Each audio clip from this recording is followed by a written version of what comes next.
আমি এখন আপনাদেরকে দেখাবো কিভাবে আপনার ফোনের ব্যাটারি লেভেল আপনার স্ক্রিনে শো করাবেন। প্রথমে যাবেন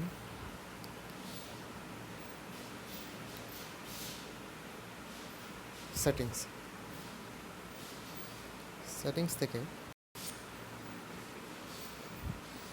যাবেন পাওয়ারে। আপনি পাওয়ার মেনুর একেবারে নিচে আপনি একটু দেখতে পাবেন শো ব্যাটারি লেভেল। জাস্ট ওখানে একটা বক্স আছে, বক্সে ক্লিক করবেন। দেন আপনি আপনার ফোনের ব্যাটারি লেভেল উপরে দেখতে পাচ্ছেন।